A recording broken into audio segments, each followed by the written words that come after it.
থেকে উঠে দেখি বারান্দায় জলে জল। তার কারণ হচ্ছে রাত্রেবেলা প্রচণ্ড পরিমাণে বৃষ্টি হচ্ছে। আজকে নয়, সে কয়দিন থেকেই প্রচণ্ড পরিমাণে বৃষ্টি হচ্ছে। আর একটু যদি বৃষ্টি হয় তাহলে আমার বারান্দা জলে জল হয়ে যায়। তো এখানে তো প্রচণ্ড বৃষ্টি হয়েছে, তাহলে কি অবস্থা হবে। আর ব্যাঙ পায়খানা করে একদম ভরিয়ে রেখেছে। তো তার জন্য কী করলাম, আরও জল ঢেলে দিলাম, দিয়ে ভালো করে জল মেরে পরিষ্কার করে নিচ্ছি। না হলে না একদমই ভালো লাগে না। আর ব্যাঙ পায়খানা পা পেছাব করলে যে এত একটা গন্ধ হয়, মানে বলার মতো নয়। কী আর বলবো, মানে এত গন্ধ, দুর্গন্ধ। তো তার সঙ্গে আমি একটু ফিনাইলও দিয়ে দিব। দিয়ে আমি ভালো করে প্রথমে আগে নোংরাগুলো পরিষ্কার করে নিচ্ছি, তারপরে আমি ফিনাইল দিয়ে ভালো করে মুছে নেব। জল দিয়ে বারান্দা ধুয়ে নেওয়ার পর তারপর আমি নেতা দিয়ে ভালো করে মুছে নিচ্ছি। এই যে লাঠিটা নিয়ে এসেছি, এই লাঠি দিয়ে ভালো করে মুছে নিচ্ছি, তাহলে আর জলগুলো আটকেও থাকবে না আর গন্ধটাও থাকবে না। ফিনাইল দিয়ে নিয়েছি, ফিনাইল দিয়ে তারপর মুছে নিচ্ছি। আর সকালবেলা ঘর মোছার আমেজই আলাদা। সকালবেলার কাজ সকালবেলা করলে কোনো ঝামেলা থাকে না। তারপর দুপুরবেলা একটু ফাঁকাও থাকা যায়। আর সকালবেলা যদি রান্নাবান্নাটাও সারা যায় তাহলে তো আরও বেশ জমে গেল একদম। তো সকালবেলা ছিল অনেক চাপ থাকে সকালবেলা। তো এই যে আমার ঝাড়ু মোছা সব কিছু কমপ্লিট হয়ে গেল। এখন আমি চলে যাব উঠোনটাতে। আর বৃষ্টির দিনে সকালবেলা কাজে ধরতে একটু ইচ্ছে করে না, কিন্তু কি করা যাবে, কতক্ষণ আর বসে থাকা যায়। বৃষ্টির অপেক্ষায় বসে থাকতে থাকতে বৃষ্টি কমছেই না। তারপর বৃষ্টির মধ্যেই কাজ করা শুরু করে দিলাম। এই যে দেখো, টিপটিপ করে বৃষ্টি পড়ছে, কিন্তু এইটুকু বৃষ্টিতে কোনো ব্যাপার নয়। কিন্তু যখন জোরে বৃষ্টি হয়, সেই বৃষ্টিতে ভিজলে অনেক সর্দি লেগে যায়। দুদিন ধরেই আমার প্রচণ্ড গলা ব্যথা করছিল, সর্দি লেগেছিল, মাথা যন্ত্রণা করছিল। সেই জন্য বৃষ্টিতে ভেজার একদমই সাহস পাচ্ছিলাম না। আর এইদিকে দেখো, জোরও বৃষ্টির জন্য প্লাস্টিকটা একদম জড়ো হয়ে আরেক দিকে চলে গেছে। তাই সেটাকে টেনে টেনে ঠিক করে দেওয়ার চেষ্টা করছি, না হলে মাটিগুলো সব ধুয়ে যাচ্ছে। তো টেনে টেনে ঠিক করার চেষ্টা করছে, কিন্তু ঠিক তো হচ্ছেই না, উল্টো আবার ছিঁড়ে যাচ্ছে। বৃষ্টির জলে পেতে পেতে একদম নরম হয়ে গেছে, তার জন্য ছিঁড়ে যাচ্ছে। তো এইদিকে একটা সুপারির ঢোকলা পড়েছিল, সেটা আমি বাইরে ফেলে দিয়ে আসলাম। তারপরে উঠোনটা ঝাড়ু দেবো। ঝাড়ু দেওয়া হয়ে গেলে চলে যাব আজকে পিছনের উঠোনে। চলো আজকে তোমাদেরকে আমার পিছনের উঠোনটাও দেখানো যাক। এই যে এটা হলো আমার পিছনের উঠোন। আর তোমরা সবাই জানো এর পাশেই আমার কলপার বাথরুম। যারা আমার ডেইলি ব্লগ দেখো তারা সবাই জানো। আর তার আগে আমি সবার ভিডিওটা অনেকক্ষণই শুরু করেছি, কিন্তু আমার পরিচয়টা দেওয়া হয়নি। তো নমস্কার বন্ধুরা, আমি কোচবিহার জেলা থেকে মিনু। আমার আরেকটি নতুন ব্লগে তোমাদের সবাইকে জানাই অনেক অনেক ভালোবাসা। আর আমার ব্লগগুলো কীরকম লাগে তোমরা সবাই কমেন্ট করে জানাবে। তো দেখো, কথা বলতে বলতে আমার কাজ বাজও প্রায় শেষের দিকে। আর বৃষ্টির মধ্যে ভিজে আমার অবস্থাটা দেখো একদম শেষ হয়ে গেছে। এই টিপটিপ করে বৃষ্টি পড়ছে, সেই বৃষ্টিতেও ভিজে কিন্তু সর্দি লেগে যায়। মাথা প্রচণ্ড ভার হয়ে গেছে, কদিন থেকেই মাথাটা যন্ত্রণা, তার উপর আবার বৃষ্টির মধ্যে ভিজছি। আগে যখন ছোটো ছিলাম তখন যদি বৃষ্টি আসতো, বৃষ্টিতে ভিজতে কী মজা লাগতো। মা কখন অন্যদিকে যায়, সেই মায়ের চোখে ফাঁকি দিয়ে বৃষ্টিতে ভিজে ভিজে নাচতাম, তারপর খেলা করতাম, অনেকক্ষণ দৌড়োদৌড়ি, ছোটোছুটি অনেক কিছু করতাম।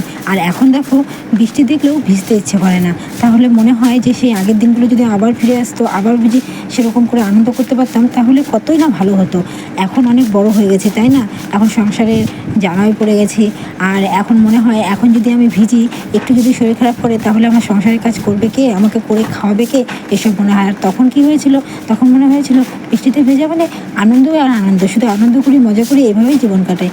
তো দিন সব সময় এক থাকে না, যতটুকু সময় থাকে ততটুকুর মধ্যে আনন্দ করে নাও।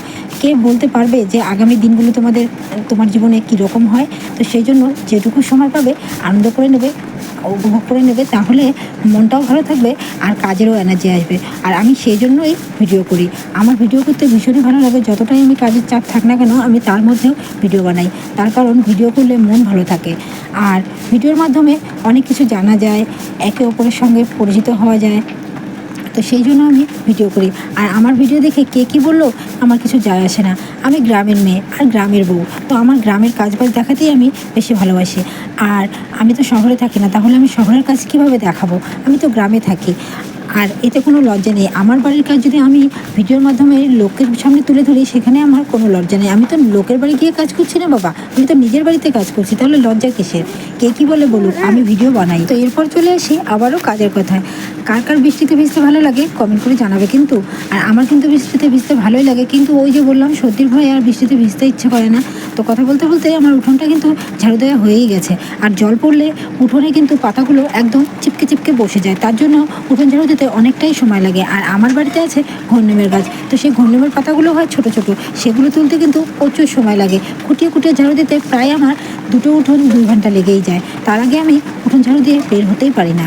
এতটাই পাতা পড়ে। আর তুমি তো জানোই আমার বাড়ির কাছেই আছে বাগান, তো সেই বাগানের পাতা তো সবসময় পড়ে, কিন্তু শুকনো পাতা হলে তুলতে কোনো ব্যাপার হয় না, ভিজে পাতা হলেই তুলতে অনেকটাই সময় লেগে যায়। তারপর যে দুটো এঁঠোকাটা বাসন ছিল সে দুটো বের করে নিলাম। আগে রাত্রেবেলা রোজই বাসন ধুয়ে রাখতাম, কিন্তু এখন ভয় করে, তার জন্য রাত্রেবেলা আমি বাসন ধুয়ে রাখি না। দিনের বেলা সন্ধ্যেবেলা চা বাসনগুলো ধুয়ে রাখি, আর বাকি বাসনগুলো সকালবেলা উঠে ধুই। ভীষণ ভয় করে একা একা বের হতে। তো এই যে দেখো সেই বাসনগুলো বের করে নিচ্ছি, আর হাঁড়িতে ছিল 2-4খানা ভাত, সেই ভাতটুকু আমি দিয়ে দিচ্ছি বাইরে। আর কুকুরগুলো যা হয়েছে, কুকুরকে যদি খেতে দাও কুকুর এসে বাড়ি নোংরা করে চলে যায়, তো তার জন্য কুকুরকেও খেতে দিতে ইচ্ছে করে না, কিন্তু ভাতগুলো আবার ফেলে দিতে ইচ্ছে করে না। তবুও আর কী করা যাবে, দিয়ে শিখিয়ে খাক।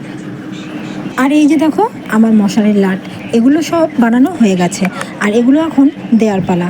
এর আগের লাটটা জমা দেওয়া হয়ে গেছে, এখন আমি নতুন লাট নিয়ে এসেছি, আর এই লাটটা এখন বানানো হয়ে গেছে। আর বাকি আছে 3-4টা মশারি, তো সে কটা বানালেই আমার এইবারেরটা হয়ে যাবে। আর এটা এখন দিয়ে আসতে হবে, আবার নতুন কাজ নিয়ে আসতে হবে। তো যাই হোক, তারপর দেখো এখানে বেলা বাজে 1:30, খাওয়া দাওয়া রান্না বাড়ি সব কিছু কমপ্লিট হয়ে গেছে। কমপ্লিট হয়ে সকালবেলায় আমি ঠাকুর ঘরে ঢুকেছিলাম, ঠাকুর ঘরে ঢুকে সব কাজ করে রেখেছি, ঠাকুর ঘর ধুয়ে মুছে একদম পরিষ্কার করে রেখে। আর এই যে দেখো ঠাকুর ঘরের এক গাদা বাসন, 1 মাস থেকে পুজো না পড়লে যা হয় ঘরের অবস্থা, একেবারে এক গাদা বাসন বেরিয়েছে। আর ঠাকুর ঘরটা একদম পরিষ্কার করে সার্ফ দিয়ে ধুয়ে মুছে সকালবেলায় পরিষ্কার করে তারপর আমি রান্নায় গিয়েছিলাম। রান্না করতে অনেকটাই দেরি হয়ে গেছিলো যদিও, তো কি করা যাবে আর। তো সেই জন্য আমি ঠাকুরঘরটা একদম দেখো ধুয়ে মুছে পরিষ্কার করে রেখেছি। তারপরে চলে গেছি এই বাসন ধুতে, আর এই বাসন ধুতে আমার কমপক্ষেও 2 ঘন্টা লেগে গেছে। বাসনে একদম কাই পড়ে গেছিলো, তার কারণ হঠাৎ করে বাবা মারা গেছে, তো কিছুই পরিষ্কার করে রাখা হয়েছিল না, সব কিছুতে জল ঠল জমেছিল। পুজো দিয়েছিলাম, তার থালাগুলোতে জল ছিল, তো সেগুলো যা যেরকমই ছিল সেরকমই পড়েছিল, সেইগুলো সব ওরকমই থাকার কারণে জল জমে জমে একদম পাথরের মতো হয়ে গেছে। তারপর আমি বসে পড়েছি। এই যে দেখো, প্রতিদিন যদি তুমি পুজো করো তাহলে কিন্তু এরকম একদমই হয় না, কিন্তু এই যে 1 মাস পর এই যে আরামটা করেছো, তার জন্য যে এই ভোগান্তিটা ভুগতে হবে তার বলার নেই।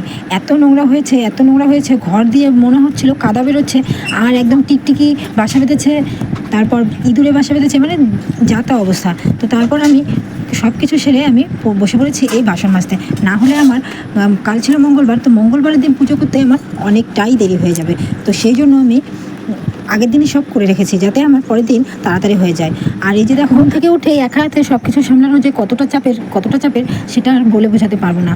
উঠোন ঘর ঝাড়ু ঝাপটা থেকে শুরু করে রান্না বাড়ি পুজো পার্বণ সব কিছু একা সামলাতে হয়, এতটা চাপ পড়ে যায়, মানে কি বলবো। কোনো দিন করে ভীষণই রাগ উঠে যায়, কিন্তু রাগ কিছু করার নেই, নিজের কাজ তো নিজেকেই করতে হবে। শাশুড়ি মা আছে, কিন্তু থাকা না থাকা একদমই সমান, তিনি কোনো কিছুই করেন না বা করতে পারেন না, চেষ্টাও করেন না। তো আর আমার 1:30টার সময় বসেছিলাম এই বাসন মাজতে, কিন্তু বাসন মাজতে আমার 4টে বেজে গেছিলো, আর দুপুরের খাওয়া খেতেও 4টে বেজে গেছিলো। যদিও বা আমরা একটু দেরি করেই খাই, 2:30-3টে নাগাদ খাই, কিন্তু সেদিন আমার 4টে বেজে গেছিলো। 4টার সময় আমি খাওয়া দাওয়া দিয়েছি, আর এদিকে খাওয়া দাওয়া সেরে তারপরে বসে পড়েছিলাম মশারি সেলাই করতে। খুব একটা মশারি সেলাই করতে পারিনি, মানে শরীরটা এতটাই ক্লান্ত হয়ে গেছিলো, 2টো মাত্র সেলাই করেছি, তারপর ছেলেকে পড়াতে বসে গেছিলাম। তো সব কিছু তো ক্যামেরাবন্দি করা সম্ভব নয়, কিছু কিছু শ্যুট করে রাখি, আর কিছু কিছু সময় ভুলেও যাই ভিডিও করতে, তো সেগুলো তোমাদেরকে দেখাতে পারি না, তো তোমরা কিছু মনে করো না।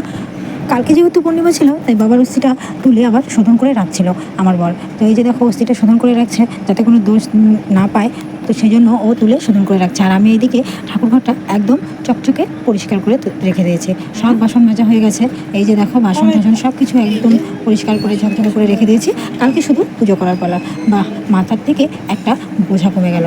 আর বিকেলবেলার কাজ বাজ তোমাদেরকে দেখাতে পারি না, তার কারণ বিকেলবেলা রোজই বৃষ্টি হচ্ছে, আর বাড়ির সামনেটা এতটাই কাদা হয়েছে বাড়ি থেকে বের হয়ে যাচ্ছে না। আর ছেলে তো প্রত্যেক দিনের অভ্যাস ছিল যে বিকেলবেলা একটু ঘুরতে যাবে, কিন্তু কিছু করার নেই, বিকেলবেলা এত বৃষ্টি হচ্ছে, রাস্তাঘাট কাদা, তাই একটু বায়না করে তবু ওকে মানিয়ে রাখি। আর এরপর দেখো আমি কিভাবে এডিটিং ভিডিওগুলো শ্যুট করি, তারই কিছু মুহূর্ত তোমাদের সঙ্গে শেয়ার করছি। একটা এডিটিং ভিডিও শ্যুট করতে কিন্তু প্রচুর সময়ের প্রয়োজন, তার উপরে প্রয়োজন হলো এডিটিংয়ের জন্য প্রচুর সময়। প্রথমে শ্যুট করতে সময় লাগে, তারপর এডিটিং করতে মানে অনেকটা ধৈর্যের প্রয়োজন হয়। তো প্রথমে আমি বিছানায় উঠে একটা ফাঁকা শ্যুট করে নিলাম, তারপরে আমি নিজে বিছানায় উঠে গেলাম। এটা ভিডিও কিন্তু আমি ছেড়েছি, তোমরা কিন্তু এই ভিডিওটা দেখেছো। তো আমি কিভাবে এটা এডিটিং করেছি বা কীভাবে শ্যুট করেছি সেটাই কিন্তু তোমাদেরকে দেখাচ্ছি। তো ভালো লাগলে সবাই লাইক কমেন্ট করো আর পাশে থেকো।